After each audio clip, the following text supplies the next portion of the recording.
Hey everyone! I'm Lily. And I know I said I was going to be better at videos, but in my defense, it's been very hot. A, retroactively to that point, and B, it's been really smoky out, so I couldn't open my window to cool down my room so I could record. So it's been really hot, and I don't deal with the heat well, and that's what I'm blaming it on. I'll get there. But hi, I'm Lily. Today, but in the meantime, since it's been hot, I've been doing lots of programming, and it's been about a month since I did my last one of these, and I've made a ton of progress on Librarian Idyll for the last month, and I just wanted to do a kind of like dev diary. Here's what I've been doing and stuff. So I thought I would jump into it. So for those of you who have not followed the recent videos, you can check like 2 videos ago. I'll probably try to link it or whatever. But there is I have been doing this series of words that mean things. I've been working on a game. I'm the developer of Librarian Idyll, which is a game where you are a bibliomancer who has been sent from the far-off capital to this faraway town nestled in the band to establish a library. And so it's a game. It's a community sim game about building and managing and expanding a library, but also just interacting with the community and things like that. So it's in the same kind of tangent genres as a lot of farming sims, so like Harvest Moon, Stardew Valley, but also elements of things like Animal Crossing and things like that. But it's much more focused on the community and also the fact that you are running a library. It's kind of the gist of it. Wow, that was a super long-winded thing. It's a game about you're a wizard and you're building a library. There we go. That's what you're doing. When we just left off, it was Pre-Alpha 2.5.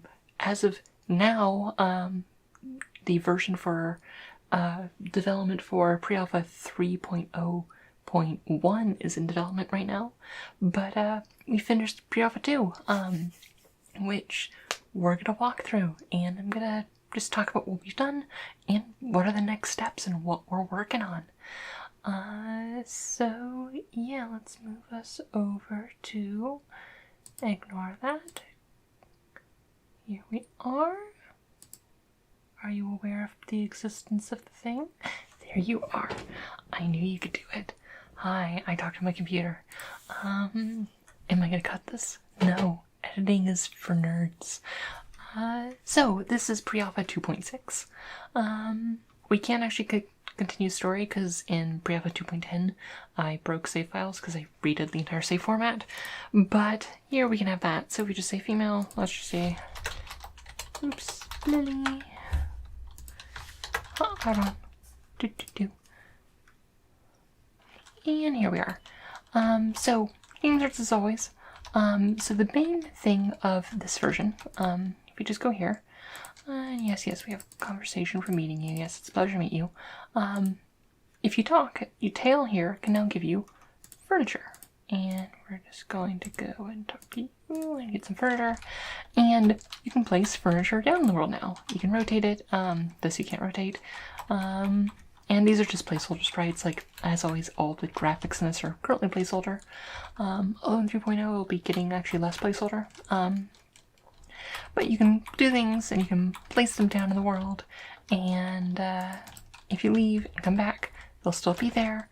And yeah, so we just spend the day organizing and go to bed, and wake back up, and it'll still all be there. So that's what this is kind of doing. It was building a framework for getting these all down, having them save properly, remember where their location, get like all the commands and rotating and stuff done. This is one of those things where it's like, there's not much to show off, but it's like, it was a lot of just systems work to make this possible. But, I mean, obviously it won't be mostly outside, it'll be mostly inside, in the library and things like that. So you'll have to be like, oh, let's place in here, and build up your library and things like that. Granted, this is a workshop. So that was what Pre-Alpha 2.6 was all about. Any other features that were important? You can rotate them, you can, there's a new thing where it's like, hey, from out of range, there's this new alert thing that you up there that you can give you more feedback, and stuff like that. And that was pretty much 2.6. So nothing too fancy, but an essential part of making, you know, everything kind of work out. So next up we have, this is Pre-Alpha 2.7, which was all about inventory improvements. A lot of 2.7 was just behind the scenes work. One part of this was I did do a Twitter thread. I've done a couple of these now, where people who want to have books in the game is like, be like, hey, just write what you want your name to be in the game and give me a subject that you want it to be on. And I actually, there's 32 new books in the game for that. How many books are there? At this point in the game, there are 373 books. We talked to there, but there's also now storage. So there are things that we say like add book 10, you can be like, hey, put some books in. Actually, let's do this inside. Oops, don't want to read the book. And we'll go through the door. And we can just like be like, oh look, we want some storage here. Put some storage in and put some stuff in that we don't necessarily need. And if we like leave and come back, it'll be right back in there. And sort of storage and things like that. But I mean, a lot of this update was kind of inventory things, like the code for the like actual like hotbars and like inventories was really cleaned up. The hotbar here, see, actually has been reduced to 9 slots, just because I want to keep the 1 through 0 like hotkeys. Why isn't 9 working? I should add that to my to-do list. 1 second. Check out why 9 isn't working. Okay, yeah, originally I planned on doing it 1 through 8, and I think I added 1, to see if that's actually still a problem. 9 hotkey. Find bugs every day. But originally we only had 8 things, and it was, actually no, 9 worked better, because the 10 slot, which will be for 0 if you want to actually hit it, is going to be for the potion pouch of the character player, which the idea for how potions and alchemy is going to work is that they don't actually count as items in the game. They're not real items. Like, you can make them like real items, but you equip so many of them. But once you make a potion, you're not really making the potion because then you get consumable paralysis and you keep putting off like, oh, when am I going to use these, I don't know, potions of speed or whatever. But instead, when you make a potion, you unlock that potion. You can use it as much as you want on a cooldown. So if you make a potion of speed that you can use, I don't know, every 10 minutes, you're encouraged to use it every 10 minutes. And depending on your skills and stuff, you can equip so many potions at once, and that'll be on your hotbar right here as a potion pouch to be able to quickly access that. Granted, it might just even have a different slot entirely, but I felt that 9 was, it looked nice. I like the odd number for like the centering of the center things on the screen and things like that. But at the same time, the code is very flexible, and we can just switch it to be a we can just switch it back to whatever size of hotbar we want with literally just changing one variable. So same thing with inventory size and things like that, and just kind of making the code a lot clearer where these inventories actually, the number of rows and columns is actually dynamically created, isn't barred. There's also this new lock hotbar button, which will essentially mean that like any items you pick up will default go not onto the hotbar, because I know a lot of games like this, I have the issue of like, I oftentimes don't want my hotbar filling up unless my inventory is absolutely full, and that helps clear that up. So yeah, so that is what I have been doing for 2.7. But this was a lot of behind the scenes work and making things work like that. Well, what's going up? Let me talk about potions some more. But the idea of potions is that when alchemy and stuff like that, it's like you can get a lot of these basic ones very early on and easy and just be able to get them. But then as your alchemy skill increases, you can refine your recipes where you can put in more resources to upgrade a potion, reducing its cooldown time, adding additional effects, increasing its duration or potency, and things like that, where it's like, get those improvements and be better at that. But the idea that it's kind of one of those things where it's like, you can spend a long time and put a lot of resources into this, and a lot of hard to get resources, and have it be something that you'll actually use. It's not like a lot of games are the consumables you just don't use because the materials are too hard to get, and you feel like you might need it later and things like that, and it's actually something you'll routinely use. It is opposed to food, which is consumed, but food generally is much cheaper to make and much easier to make because, yeah, you can just like often just buy the ingredients if you want and put it together. But those any food you have lasts for the entire day, so it's more smaller effects, but over the course of an entire day. So yeah. So this is 2.8, and the reason we haven't built the thing yet is that now, I'll say we have Fund 0, because we didn't start this game. You'd normally start with 2,000, but 2.8 was all about adding shops and money to the game, adding an actual little bit of economy aspect. Yeah, Rhea, how's it going? That's cool. So you can talk to your, there's no actual way to make money in the game right now, besides selling stuff that you otherwise would have to buy. So you can just talk to Ray and be like, hey, give me some cash. So now we have this whole trading system. So you can open up stores, and you don't no longer just go to people and be like, hey, give me wood.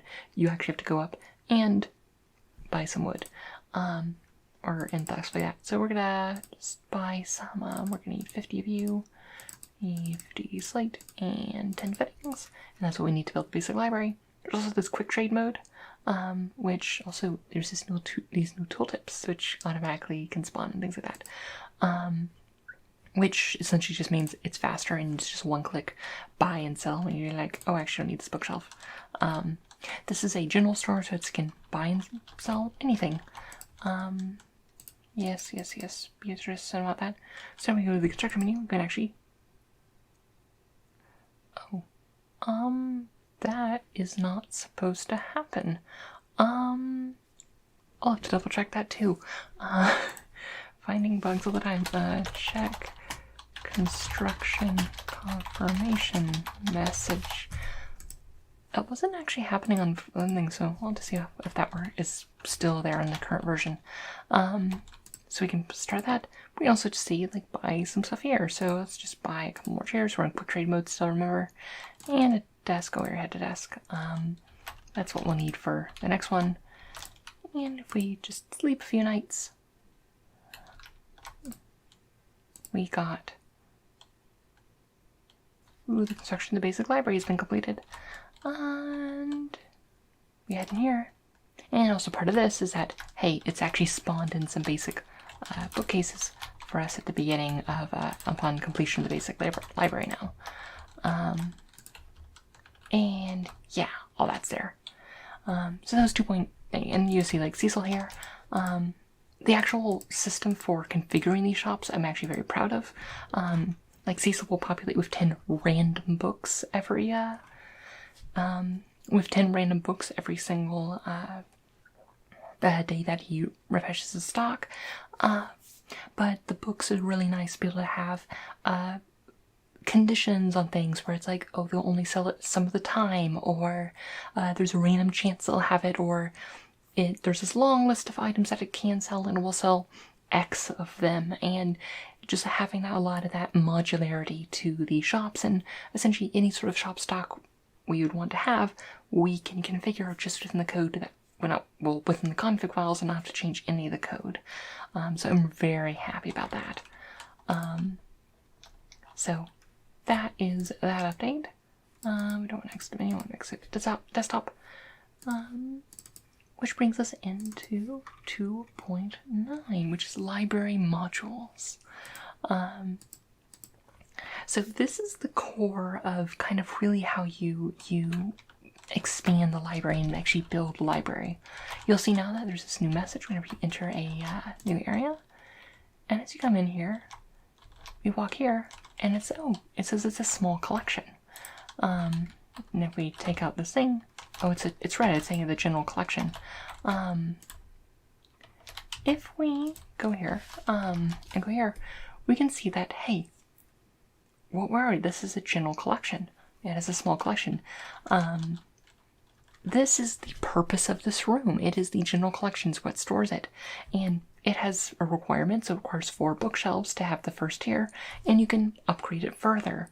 And this is what modules are. And we can see it better if we go here to this one, the East Entrance Hall and the West Entrance Hall, which are both unassigned. If we visualize this, we can see where the rooms are. But essentially the library, and this is the very first tier of library, so there's only not many rooms, is divided up into these rooms. And apart from a few static modules, like the general collection, you can really fill them out however you want. Granted, there's different types, so these are both, the ones here are library modules. Library modules being a type of module type which is mostly for things in the library and different facilities for the library functions. There's also domestic modules, which is the Bibliomancer's private residence, so you can customize how the layout of your home is at the top of the library. But here we can choose a few things. Let's choose the administration module. Every library will need an administration module. And this is kind of the front desk. And for the front desk, we need 1 chair and 1 desk to get it functional. So to get these modules actually kind of working on a base level, you need to have some furnishings in them to make them work. So we have a desk and a chair. And from here, we now have a front desk. If we need the next chair, we need 2 chairs, desk, storage, and more decoration. But this adds extra information to the library menu, which is over here, where we get this new information on the entire library. We get to see how many books are in the collection, which at this point isn't implemented. The maximum visitor capacity, which is not implemented yet. And any bonuses the library adds, which currently is just saying it adds extra information to the library menu. And if we upgrade it further, it would give us additional benefits. So let's say it gives you an incentive to actually decorate and fill out the library with furnishings and things like that, because it actually affects how well the library runs. If you want to get more space in your general collection, you need to upgrade your general collection module. Over here we can just assign this as, say, like a reading room. You actually can't assign it as administration because some modules are unique and you can only have 1 administration module. We just assign this as a reading room. It just needs 2 chairs, and we'll just go boop, boop. And if we do that, it is now a reading corner, which increases the visitor capacity. The visitor capacity of the line will essentially mean like how many people from town or traveling people can visit the library at once. It kind of affects how the maximum amount of people can visit, which helps with income and things like that. That is modules. So yeah, so right now it's a very basic and just kind of getting that stuff down and making it work. And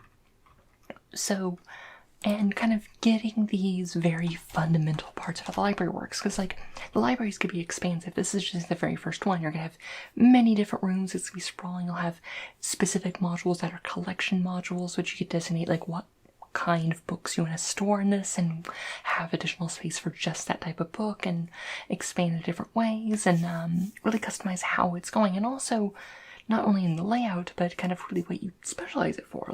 Are you going for a module which a library which is really centered on you, with modules that gonna increase your gain and helps you get experience and things like that, that's kind of your research place? Or are you trying to really make kind of a much more community-centric one, which has lots of space for people to come in and do stuff and have that, and kind of having that flexibility of what you actually want to do to the library and kind of design and do it yourself, and kind of having modules have that work. And yeah, And finally, we have Pre-Alpha 2.10.9, which was the final update of Pre-Alpha 2. Now the goal of all of Pre-Alpha 2, and like I said, this one breaks saves, so this one is going to be there. So we're going to continue the story that we already have. So the goal of this entire update was to be able to add books to the library. You should be able to build it. When we started Pre-Alpha 2, essentially you could walk outside from there and there was no library. But the goal was to build the library and be able to add books to it. Kind of the central idea that you could expand the library's collection, which is kind of the central piece of the game, and get that core of the game done. And this is what this update does. So like I said, this broke save files because I did some save changing and stuff. But we have here. If you come in here, I get fancy screenshots of Twitter and stuff, so I decorated this one a bit more. Now if you click on a desk in the administration module, which is right here, which actually now has new information and stuff like that, it'll open up the library's collection. You see that our general collection can store 20 books, so it has 20 books, and anything over that is kind of put back into storage. The idea of you can only have so many books displayed at once, and while the library can have more and will keep them safe for you, they don't actually contribute anything to the library.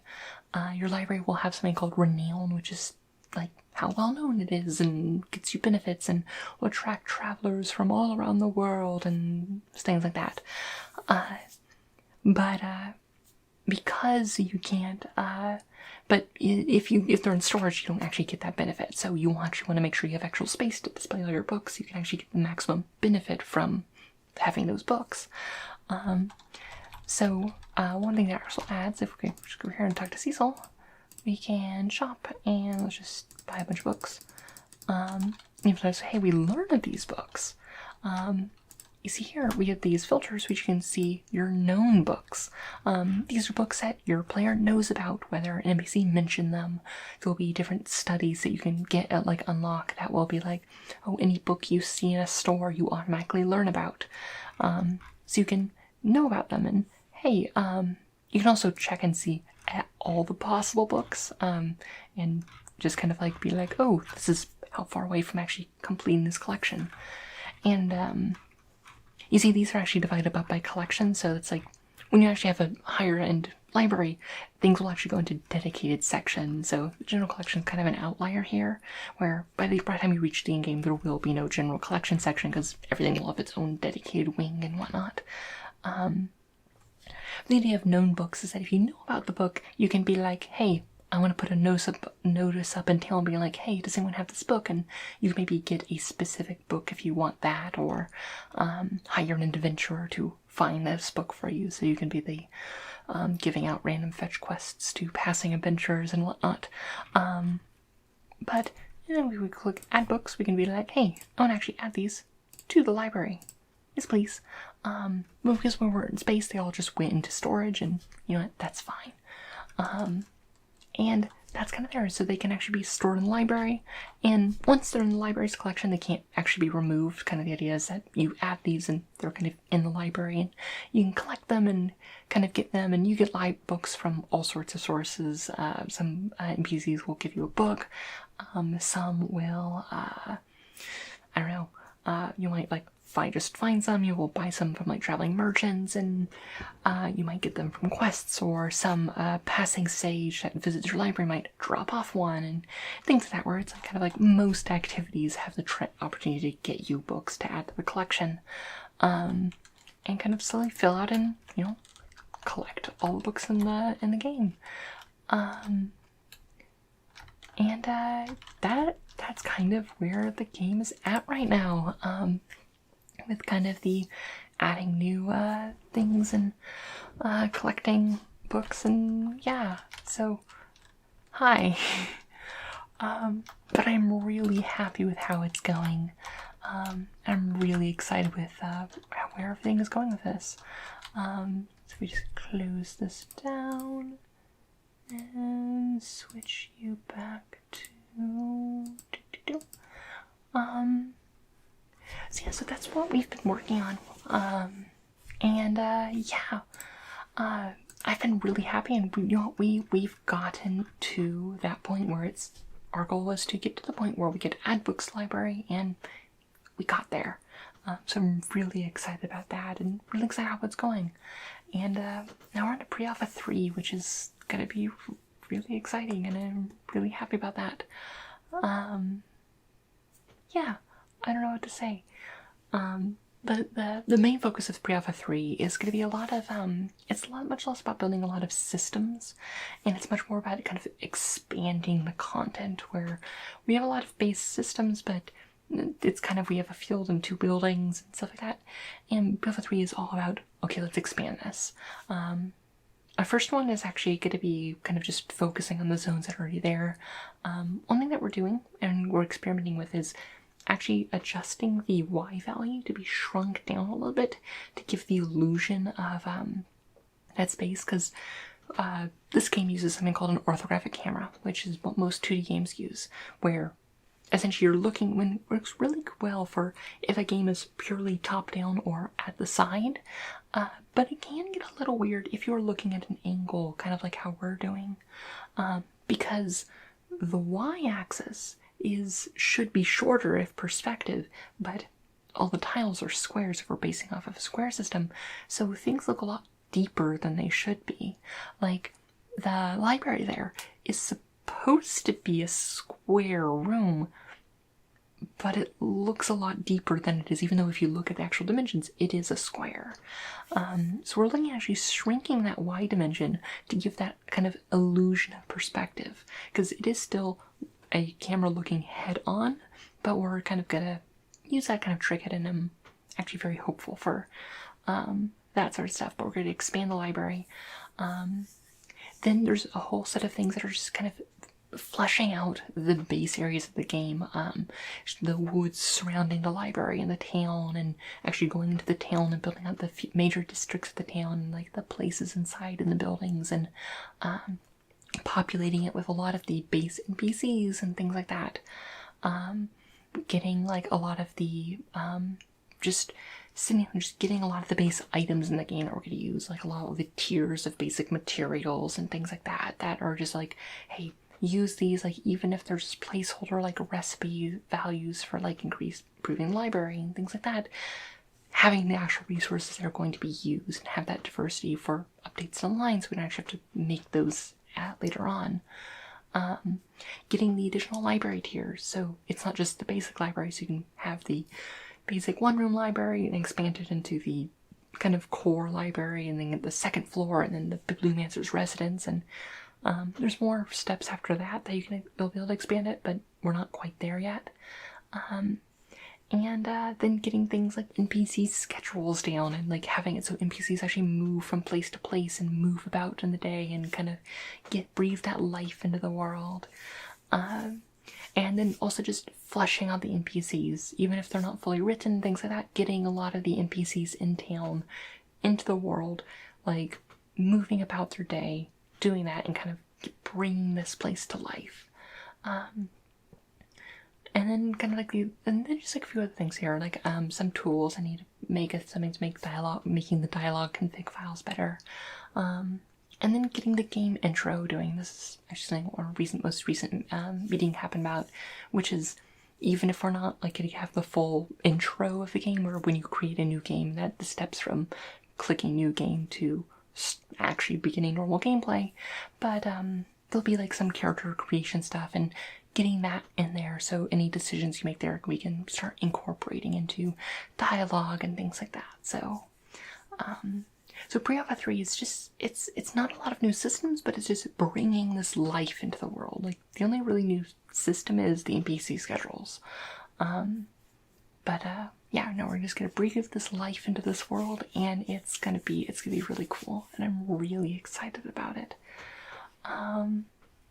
So yeah, I don't know what else to say.